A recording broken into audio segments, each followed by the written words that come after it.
안녕하세요. 정유한 목사입니다. 3월 15일 말씀 묵상 함께 하겠습니다. 마태복음 21장 12절에서 22절의 말씀입니다. 예수께서 성전에 들어가셔서 성전 뜰에서 팔고 사고 하는 사람들을 다 내쫓으시고 돈을 바꿔주는 사람들의 상과 비둘기를 파는 사람들의 의자를 둘러 엎으시고 그들에게 말씀하셨다. 성경에 기록된 바 내 집은 기도하는 집이라 불릴 것이다 하였다. 그런데 너희는 그것을 강도들의 소굴로 만들어버렸다. 성전들에서 눈먼 사람들과 다리를 저는 사람들이 예수께 다가왔다. 예수께서는 그들을 고쳐주셨다. 그러나 대제사장들과 율법학자들은 예수께서 하신 여러 가지 놀라운 일과 또 성전들에서 다윗의 자손에게 호산나 하고 외치는 아이들을 보고 화가 나서 예수께 말하였다. 당신은 아이들이 무엇라 하는지 듣고 있어. 예수께서 그들에게 말씀하셨다. 그렇다. 주님께서는 어린아이들과 젖먹이들의 입에서 찬양이 나오게 하셨다. 하신 말씀을 너희는 읽어보지 못하였느냐. 예수께서 그들을 남겨두고 성 밖으로 나가 베다니로 가셔서 거기에서 밤을 지내셨다. 새벽에 성 안으로 들어오시는데 예수께서는 시장하셨다. 마침 길가에 있는 무화과나무 한 그루를 보시고 그 나무로 가셨으나 잎사귀 밖에는 아무것도 없으므로 그 나무에게 말씀하셨다. 이제부터 너는 영원히 열매를 맺지 못할 것이다. 그러자 무화과나무가 곧 말라버렸다. 제자들은 이것을 보고 놀라서 말하였다. 무화과나무가 어떻게 그렇게 당장 말라버렸을까? 예수께서 그들에게 말씀하셨다. 내가 진정으로 너희에게 말한다. 너희가 믿고 의심하지 않으면 이 무화과나무의 한 일을 너희도 할 수 있을 뿐 아니라 이 산더러 들려서 바다에 빠져라 하고 말해도 그렇게 될 것이다. 또 너희가 기도할 때에 이루어질 것을 믿으면서 구하는 것은 무엇인지 다 받을 것이다. 아멘. 예수님은 예루살렘에 오셔서 성전에 가십니다. 이 당시에 예루살렘 그리고 그 성전은 종교의 중심지였으며 또한 사람들이 많이 모이는 곳이었고 많은 돈이 모이는 곳이었기 때문에 또한 경제의 중심지다라고 생각할 수 있습니다. 정치와 종교와 경제의 중심, 이것이 주는 의미는 욕심을 갖는 사람들이 그 욕심을 충족하기에 좋다라는 것이죠. 그러니까 사람들이 많이 모이는 곳은 항상 그 욕망 또한 크다라는 거 생각해 보면 됩니다. 그리고 인간의 욕망은 끊임없이 자기의 욕망을 충족시킬 수 있는 그 빈틈과 그 제도와 또한 윤리 도덕 사이에 그 빈 곳을 발견하게 하고 그것에서 자기의 이득을 취하게 하죠. 그거에 대한 이 능력 또한 그것의 발전은 인간이 아무리 따라잡으려 해도 아무리 사회가 발전하고 제도가 발전한다 해도 계속 따라잡을 수가 없습니다. 다시 말하면 아무리 법이 아무리 제도가 계속해서 발전한다 해도 인간의 욕심, 그 탐욕으로 인한 죄의 결과, 깨어짐과 고통은 해결할 수 없다라는 것이죠. 여러분, 이것이 우리가 하나님을 믿는 이유입니다. 하나님은 그렇기에 우리에게 하나님이 하실 일들을 알게 하시고 또한 그것을 믿게 하십니다. 그렇지만 예수님이 오셔서 들려주시고 보여주셔도 사람들이 하나님의 그 온전한 계획을 깨닫지 못하죠.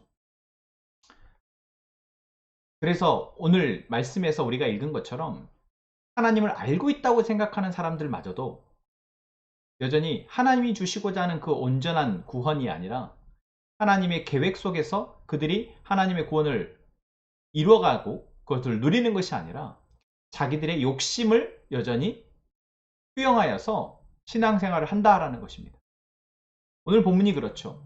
예루살렘에 있는 성전에서 사람들이 모여서 당연히 하나님을 예배하고 그 앞에 겸손히 엎드려서 그분의 은혜를 구할 거라고 생각했지만 이미 이 시대에 예루살렘 성전은 종교 장사를 하는 시장과 같이 되어버렸다라는 것입니다.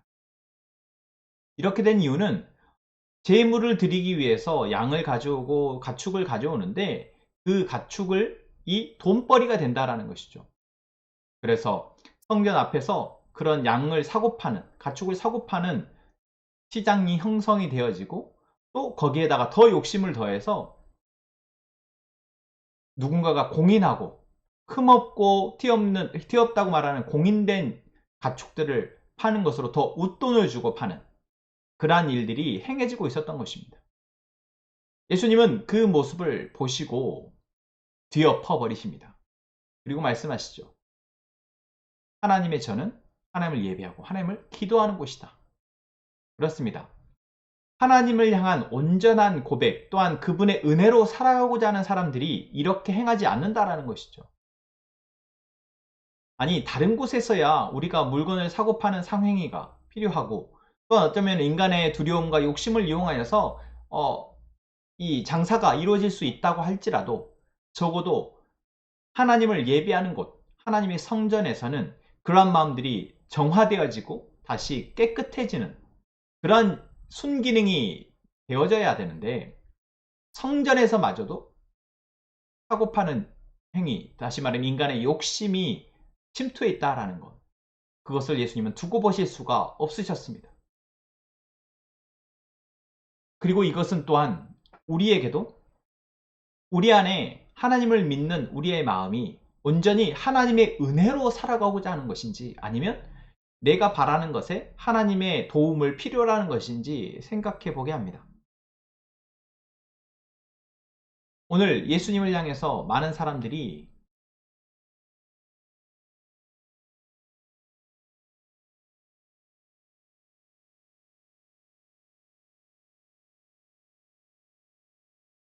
오늘 예수님은 마지막 22절에 너희가 기도할 때 이루어질 것을 믿으면서 구하는 것은 무엇인지 다 받을 것이다 라고 말씀하십니다.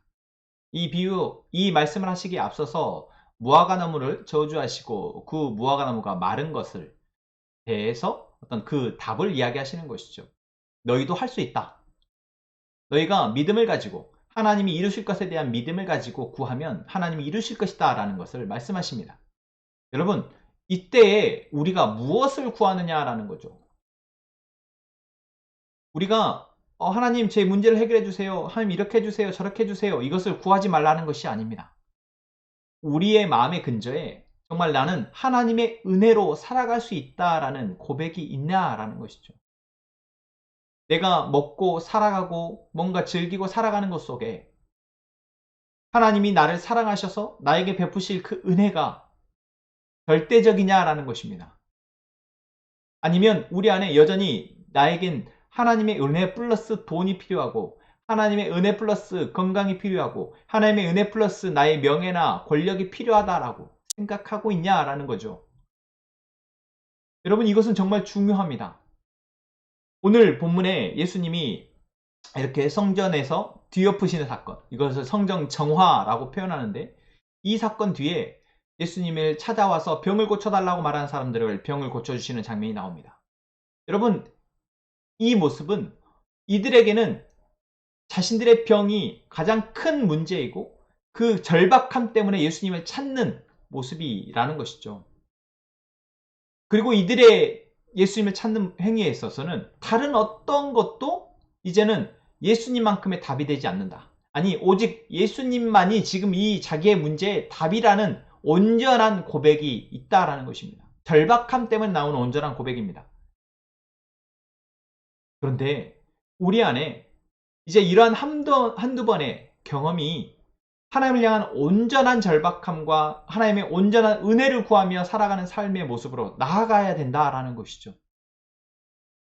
여전히 예수님을 믿고 하나님을 믿지만 때에 따라서 케이스 바이 케이스로 하나님 앞에 기도하는 것이 아니라 정말 내 삶 전체를 들어 이제는 하나님의 은혜로만 살아가기를 원합니다. 내가 하나님의 은혜 아닌 다른 것으로 살아가는 것은 죄를 짓는 것이고, 하나님이 아닌 은혜가 아닌 다른 것을 내가 살아보려 하는 것은 오히려 고통이 있다라는 것을 우리가 이제 절감하고 오직 주의 은혜로만 살아가기를 원합니다라는 고백을 가지고, 그 마음을 가지고 하나님 앞에 우리가 기도할 때에 하나님은 그것을 이루신다라는 것, 이것이 오늘 22절 예수님의 말씀에 담겨 있는 진짜 의미가 아닐까. 여러분, 하나님의 은혜로만 살아가기를 고백하는 저희가 되기를 원합니다. 어떠한 상황에 대해서도, 어떠한 속에서도 우리가 하나님의 은혜로만 살아갈 수 있음을 고백하고 그 은혜가 우리 안에 이루어지기를 구하는, 그래서 그 은혜가 우리 안에 어떠한 삶의 모습으로 되어지는지 우리가 보면서 이것이 하나님의 뜻이구나. 하나님은 우리를 이렇게 살아가게 하시는구나. 온전히 바라보고 그것을 기뻐하는 저희가 되기를 원합니다. 함께 기도합시다. 하나님, 우리가 이 세상에서의 성공과 행복의 가치를 쫓아가며 그러면서도 하나님을 믿는다 말했던 우리의 모습을 이 시간 회개합니다. 우리가 온전히 하나님의 은혜로 살아가기를 이제 고백하고 결단합니다. 하나님, 우리 안에 이 세상의 성공과 행복의 가치가 더 이상 남아있지 않게 하시고 온전히 주의 은혜로 살아감을 날마다 고백하며 살아가게 하시고 또한 그 열매로 하나님 앞에 영광 돌리는 우리가 되게 하여 주옵소서. 우리 함께 행복한 선한목자교회의 모든 성도들의 바램과 기도가 이렇게 하나님의 은혜로 살아가기를 위하는 기도되게 하여 주옵소서. 또한 우리가 하나님을 향한 사랑으로 날마다 주신 은혜에 감사하여 예배하게 하시고 그 예배 가운데 또 하나님이 주시는 축복을 누리는 우리가 되게 하여 주옵소서. 이 시간 우리의 기도를 들으시며 감사하며 예수님의 이름으로 기도합니다. 아멘.